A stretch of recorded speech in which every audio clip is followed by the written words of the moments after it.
Welcome to This Week in Crazy America with me, Reese Hancock. This week we have the accidental date shooter, the ice cream burglar, a used car dealer helping the homeless, and Florida's plane crash miracle. Now, we all know that young men these days are bombarded with advice on how to make a good impression while on a date with a female companion of their heart's desire. Certainly it's safe to say, however, that not discharging the stolen firearm in your pocket in the direction of your paramour should be on the list of don'ts while on a date. But unfortunately, upstate New York romancer Anthony Ciccarelli was unable to adhere to such basic wisdom. His romantic night definitely went with a bang, but unfortunately not quite the way he or his date intended.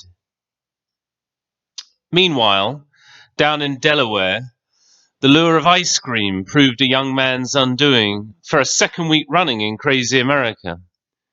This time, masked burglar Robert Barger made the fatal error of removing his disguise at the critical moment to scoff a carton of the sweet frozen stuff while he was raiding a car dealership.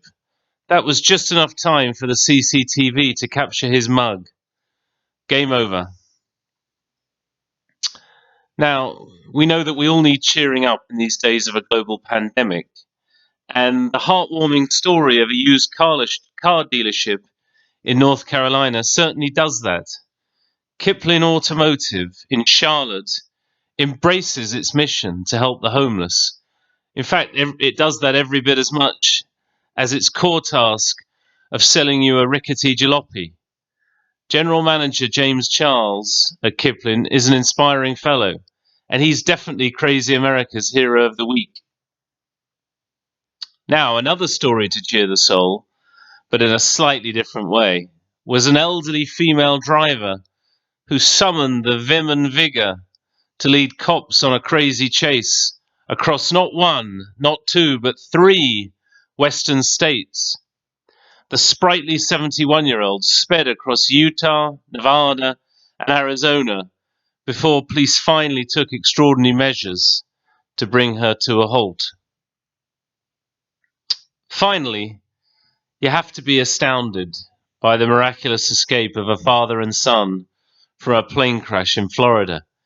Jason Dougherty and his son Caleb somehow, and I don't know how, but somehow managed to walk away without even a scratch after their single-engine aircraft smashed into a tree just short of the runway. Now, that is certainly an uplifting story for This Week in Crazy America. And we'll see you same time, same place next week. Goodbye for now. Well, we used to know that damn